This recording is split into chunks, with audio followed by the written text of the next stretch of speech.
अस्सलाम वालेकुम, मैं मोहन। आप देख रहे हैं TechHoz, जिसके अंदर हम लोग डिस्कस करते हैं पाकिस्तान और दुनिया भर से आने वाली टेक न्यूज़ और अपडेट्स को। यार वैसे मैंने एक चीज़ नोटिस किया है कि आप लोगों के कमेंट्स की तादाद कम होती जा रही है, इसलिए मैंने फैसला किया है कि आप लोगों को मैं कमेंट्स का रिप्लाई लाजमी तौर पर दूंगा, चाहे जो मर्जी हो जाए। तो आप लोग लाजमी तौर पर कमेंट किया करें, इंशाल्लाह अज़्ज़ व जल आप लोगों को रिप्लाई मिले करेगा डेली बेसिस के ऊपर।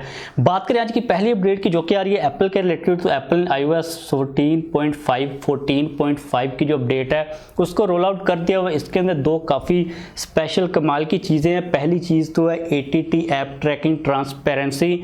अब ये वही चीज़ है जिसको लेके एप्पल के खिलाफ काफ़ी ज़्यादा कंपनीज हो गई थी, स्पेशली तौर पर फेसबुक थी। फेसबुक का एप्पल के साथ काफ़ी ज़्यादा फड्डा चल रहा था। इसके अंदर सीन काफ़ी सिंपल है, आप लोगों को हर ऐप और हर वेबसाइट के ऊपर अब एक नोटिफिकेशन मिलेगा। मतलब कि आईफोन्स के अंदर iOS की जितनी भी डिवाइसेस हैं उनके ऊपर आप लोग जब भी किसी ऐप को ओपन करोगे या फिर किसी वेबसाइट को ओपन करोगे तो उस ऐप या फिर वेबसाइट को आपको एक नोटिफिकेशन, एक पॉपअप दिखाना पड़ेगा, जिसके अंदर वो लोग पूछेंगे कि क्या वो एप्लीकेशन या फिर वेबसाइट आपका डाटा ट्रैक कर ले या फिर ना कर ले।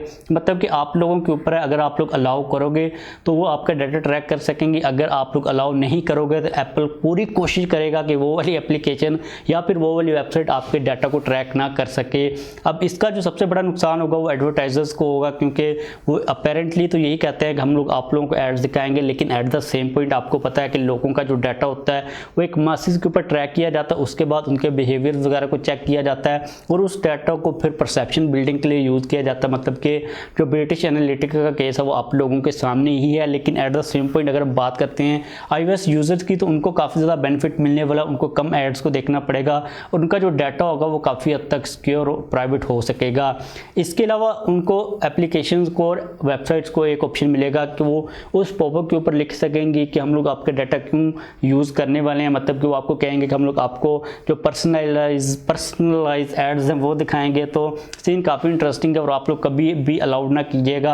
आपके पास अगर नोटिफिकेशन आता है तो भाई आप डू नॉट अलाउ के ऊपर ही क्लिक कीजिएगा। इसके अलावा जो दूसरा फीचर है ये भी काफ़ी इंटरेस्टिंग है। अब आप लोग फेस मास्क को पहन के भी आईफोन के अंदर जो फेस आईडी है उसको यूज़ कर पाओगे, लेकिन इसके लिए एक शर्त ये है कि आप लोगों के पास जो एप्पल की वॉच है वो भी होनी चाहिए और आप लोगों ने जो एप्पल की वॉच है उसको पहना हुआ होना चाहिए, क्योंकि जो फेस आईडी है वो इसके साथ एप्पल वॉच के साथ कोई लिंक करेगी कि ये सेम वही बंदा है जिसने वॉच पहनी हुई, उसी का ये आईफोन है, क्योंकि iCloud की जो आईडी होगी वो दोनों के ऊपर सेम लगी होगी आई थिंक के। तो इस तरह वो आपस में काम करेंगे, जो कि काफ़ी अच्छी अपडेट है कि मास्क तो आजकल हर लोगों ने पहने ही होते हैं, लेकिन हर लोगों के पास जो वॉच है वो नहीं होती, तो आपको फिर वॉच बाय करनी पड़ेगी डेफिनेटली। अगली अपडेट की यहाँ पर बात करें जो कि आ रही है Xiaomi के रिलेटेड। तो भाई चाइना से ये रिपोर्ट्स आ रही हैं कि Xiaomi बहुत जल्द स्विच मारने वाला 200 मेगापिक्सल के कैमरा सेंसर के ऊपर, यानी कि आप लोगों को बहुत जल्द Xiaomi का 200 मेगापिक्सल का फ़ोन देखने को मिल जाएगा। और ये चीज़ कही जा रही है कि जो सेंसर यूज़ किया जाएगा 200 मेगापिक्सल का, ये सैमसंग का ही एक सेंसर होगा, जिसके रिलेटेड हम लोग ऑलरेडी बात कर चुके हैं कि सैमसंग काम कर रहा है 200 मेगापिक्सल के मोबाइल कैमरा सेंसर के ऊपर, और सैमसंग वैसे 600 मेगापिक्सल के ऊपर भी काम कर रहा है। तो 200 के बाद जो जंप होगा वो सीधा 600 मेगापिक्सल के ऊपर ही होने वाला है। तो लेट्स सी कि Xiaomi का कौन सा फ़ोन आता है। वैसे ये चीज़ कही जा रही है कि इस साल के अंदर ही आप लोगों को 200 मेगापिक्सल वाला सेंसर देखने को मिल सकता है। बात करें अगली अपडेट की, जो कि अगेन एप्पल के रिलेटेड आ रही है। अब ये अपडेट हम लोग ऑलरेडी डिस्कस कर चुके हुए हैं, इससे मिलती जुलती ही थी कि आप लोगों को पता है कि एप्पल क्लेम करता है कि आप लोगों को आईफोन्स के अंदर जो वाटर रेजिस्टेंस है वो देखने को मिल जाएगी। इसलिए at the same point Apple ये भी कहता है कि अगर आपका फ़ोन फ़ोन एप्पल का फ़ोन नहीं होता, एप्पल का फ़ोन आईफोन होता है, अगर आपका आईफोन वाटर डैमेज होता है तो एप्पल उसकी वारंटी को क्लेम नहीं करेगा। इस किस्म के जो केसेस होते हैं एप्पल के ऊपर अक्सर होते रहते हैं। तो अभी रिसेंटली अमेरिका के अंदर आई थिंक किसी का आईफोन 8 था या फिर 8 प्लस था, वो वाटर डैमेज हो गया तो उसको एप्पल ने वारंटी नहीं दी सर्विस सेंटर के ऊपर, तो उसने दोबारा से एप्पल के ऊपर केस कर दिया हुआ। तो लेट्स सी कि एप्पल को इस दफ़ा कितना जुर्माना पे करना पड़ता है। इसके बाद अगली अपडेट आ रही है इंटेल के रिलेटेड। तो भाई इंटेल वालों ने ये चीज़ कह दी हुई है कि आने वाले मज़ीद 2 सालों तक जो चिप्स की शॉर्टेज चल रही है वो बनी रहेगी, उसकी जो कमी है वो पूरी करना काफ़ी ज़्यादा मुश्किल है। तो लेट्स सी स्मार्टफोन कंपनीज क्या करती हैं। हम लोग मूव करते हैं नेक्स्ट अपडेट के ऊपर, जो कि आ रही है MIUI 12.5 के रिलेटेड। तो आप लोगों को पता है कि आपको पता ही होगा अगर आप लोग Xiaomi का फ़ोन यूज़ कर रहे हैं कि MIUI 12 के अंदर में काफ़ी ज़्यादा बग्स देखने को मिलते हैं। तो जो इसका अगला स्टेबल वर्जन है जिसके रिलेटेड हमारी काफ़ी ज़्यादा उम्मीदें हैं कि जो 12.5 होगा उसके अंदर सारी की सारी चीज़ों को Xiaomi क्लियर कर देगा। तो चाइना के अंदर MIUI 12.5 Redmi के K40 के कुछ स्मार्टफोन्स के अंदर लोगों को अपडेट मिलना शुरू हो गई हुई है, उसका जो बीटा स्टेबल वर्जन है उसकी अपडेट आ गई हुई है, तो बहुत जल्द आप लोगों को भी ये देखने को मिल जाएगा। इसके अलावा जो पाकिस्तान के अंदर पोको F3 आया वो K40 का ही एक रीब्रांडेड वर्जन है, तो अगर आप लोग पाकिस्तान के अंदर उसको यूज़ कर रहे हो तो मे भी चांसेस हैं कि जो पोको F3 आप लोगों को सबसे पहले 12.5 की अपडेट दे दे। और कहीं ये बात जा रही है कि MIUI 12.5 के अंदर आप लोगों को काफ़ी ज़्यादा सिक्योरिटी परफॉर्मेंस के रिलेटेड जो प्रॉब्लम्स थी वो दूर करके अच्छी चीज़ों को ऑफर किया जाएगा। तो बग्स देखते हैं कि रिमूव होते हैं या फिर नहीं होते, लेकिन उम्मीदें तो काफ़ी ज़्यादा हैं। अगली अपडेट की बात करें जो कि आ रही है सैमसंग के रिलेटेड, तो गैलेक्सी S20 FE की जो बैटरी है उसके अलावा उसका जो कोड नेम है वो रिवील हो चुका हुआ है। तो ये चीज़ कही जा रही है कि हमें उसके अंदर 4500 mAh की बैटरी मिलेगी और उसका जो कोड नेम है वो R9 है। और जहाँ तक बात है डिज़ाइन की, तो हमें सेम वही डिज़ाइन देखने को मिल जाएगा जो कि S21 के अंदर मिलता है। आज की डेट के अंदर जो सबसे बेस्ट बजट हमें वैल्यू फॉर मनी एंड्रॉइड की डिवाइस मिल रही है वो S20 FE है। तो लेट्स सी कि S21 FE की प्राइस कितनी होती है, ये उन सारी एक्सपेक्टेशंस के ऊपर पूरा उतर पाता है या फिर नहीं उतर पाता। इसके अलावा ये चीज़ कही जा रही है कि अगस्त के अंदर जो सैमसंग का इवेंट होगा उसके अंदर इसको इंट्रोड्यूस करवाया जाएगा।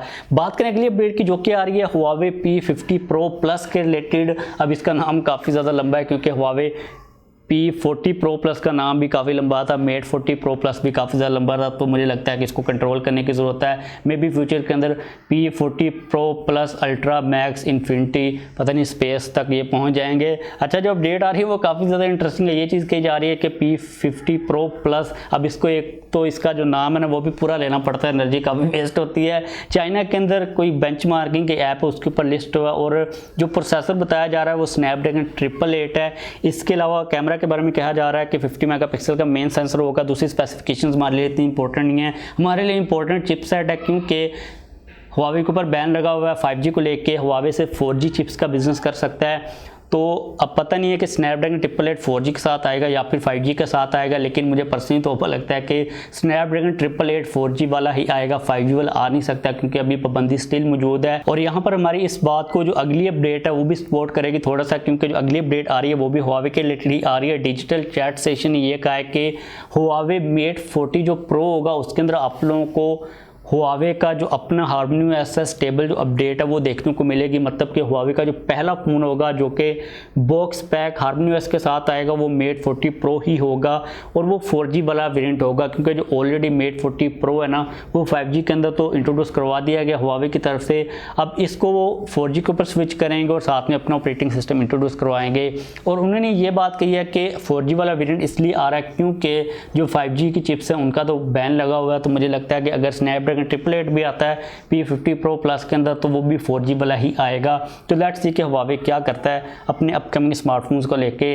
अगली अपडेट यहाँ पर आ रही है टेक्नो कैमोन 17 के रिलेटेड। अब इस अपडेट के ऊपर आने से पहले एक चीज़ आप लोगों को बताऊं कि मुझे आज पता चला है कि जो कीनिया की करेंसी है वो हमसे ज़्यादा स्ट्रॉन्ग है। कीनिया के अंदर जो कैमोन 17 उसको इंट्रोड्यूस करवा दिया गया। पहले हम लोग प्राइस की बात कर लेते हैं। उनकी करेंसी के अंदर 18,899 है और जो कि पाकिस्तान के अंदर 27,000 बन रहे हैं, जो कि मेरे लिए काफ़ी डिसअपॉइंटिंग न्यूज़ थी। मुझे लगता था कीनिया पता नहीं कोई बेचारे ठीक नहीं है, मुल्क इतना कोई ज़्यादा बैकवर्ड है, लेकिन आज मुझे ये रियलाइजेशन हो रही है कि भाई उनकी करेंसी हमसे ज़्यादा स्ट्रॉन्ग है। बात करें टेक्नो कैमोन 17 की तो उसके अंदर हमें IPS LCD डिस्प्ले मिलेगा, 6.6 इंचेस का, 90 हर्ट्ज का रिफ्रेश रेट होगा, मीडियाटेक का G85 प्रोसेसर होगा। मुझे लगता है कि टेक्नो और इन्फिनिक्स जो है ना अब बजट कैटेगरी के अंदर गेमिंग फोन्स के ऊपर जंप इन कर रहे हैं, मार्केट को ग्रैब करने की कोशिश कर रहे हैं। इसके अलावा 48 मेगापिक्सल का बैक साइड के ऊपर सैमसंग का सेंसर होगा, फ्रंट के ऊपर भी 16 मेगापिक्सल का सैमसंग का ही सेंसर होगा। तो मतलब कि कैमरास के डिपार्टमेंट को भी ये साथ साथ लेके चलने वाले हैं। तो लेट्स सी पाकिस्तान के अंदर ये कब आता है। वैसे बहुत जल्द एक्सपेक्टेड है कि पाकिस्तान के मार्केट के अंदर आप लोगों को ये देखने को मिल जाए, क्योंकि जो फ़ोन होते हैं टेक्नो इन्फिनिक्स के ग्लोबल मार्केट के अंदर ही जब लॉन्च होते हैं तो पाकिस्तान के अंदर भी जल्दी ही ये आ जाते होते हैं। तो बस आज के लिए हमारे पास ये टेक न्यूज़ अपडेट्स आ रही थी। वीडियो खत्म करते हैं। अगर आप लोगों का कोई क्वेश्चन हो कमेंट लाजमी तौर पर कीजिएगा, इंशाल्लाह आप लोगों को रिप्लाई मिलेगा। वीडियो को लाइक नहीं किया तो लाइक कर दीजिए, चैनल को सब्सक्राइब नहीं किया हुआ तो चैनल को भी सब्सक्राइब कर लीजिएगा।